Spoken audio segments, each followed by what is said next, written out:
And Mr. Burke joins me live now here in the studio, and the minister says that the tip-off to the media happened without her knowledge and without her authorisation.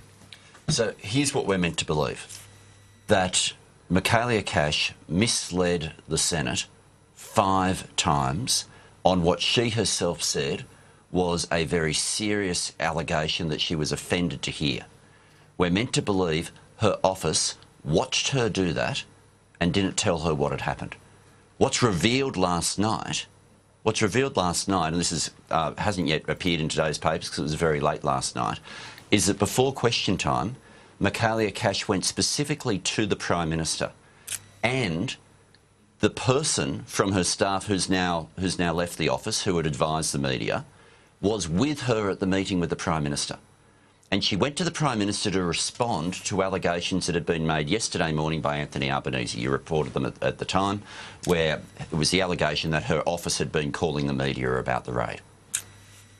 We're meant to believe that with the member of staff who made those calls there with her, Michaelia Cash told the Prime Minister, oh, with that Anthony Albanese allegation, I never made any calls. And we're meant to believe that was it. That Malcolm Turnbull, as a trained cross-examiner, never said, no, the allegation's about your office and your office is there with you. Either Malcolm Turnbull did ask and we're not being told, or he knew to not ask. It defies belief that an allegation about her office, when she's misled the Senate 5 times, that her office don't tell her, hang on, this is what's happened, that they then go with her to the Prime Minister of Australia and he, as a trained cross-examiner, doesn't ask, oh, hang on, the allegation's about your office, not about you. This defies belief. Is there a prospect, though, that the staff member thought that they would try and protect the Minister and, well, you know, the Prime Minister in that scenario and not divulge the information? There is that scenario, well, isn't there?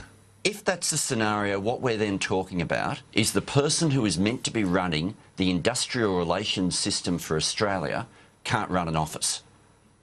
If that's the best she's got, it's the person who has the level of responsibility of having a legal role in every workplace in Australia can't run her office. So if the best she's got is total incompetence, she has to go. But it defies belief. You don't believe that she didn't know? It defies belief that your staff can watch you mislead the Senate 5 times, can be with you with a meeting with the Prime Minister that the Prime Minister is then questioned about in question time on exactly that issue, questioned twice by me. And when you look at the answers the Prime Minister gave, he was very careful to not talk about the office and not want to say anything about the office. Very careful. Either the question was asked and the mislead goes all the way through, or the Prime Minister knew to not ask. But there is no doubt now. 2 things we know for sure. 1, Michaelia Cash has to go, and 2, the Prime Minister is up to his neck in this. In relation to her awareness of what went on in terms of the tip-off, she is adamant that she gave no authorisation and was not aware of the raid, in fact, until she saw it on the television herself. We asked her about her office. Labor was ridiculed by her for asking about what her office had done. She said how serious the allegations were and how offended she was that Labor was asking about this. Let's look at what the government then did. They waited till all the evening newses had concluded. They waited till it was too late for any resolutions to be moved in the Parliament. And then they waited for a BuzzFeed article by Alice Workman to appear, where it became clear that the media was starting to notice that the media had been advised. This information hasn't come out because there was a crisis of conscience from a staff member. This has come out because the cover-up wasn't going to work. This has come out because the government have had to reveal this information because they realised they were being found out. Is there any defence? Is there any defence, in your view, under the Westminster system of accountability, ministerial accountability, that if the minister was not aware of her staff members' actions, is there any defence Is there any, Not when it would involve deliberately... survival for her in that sense? You can't survive by deliberately avoiding finding out.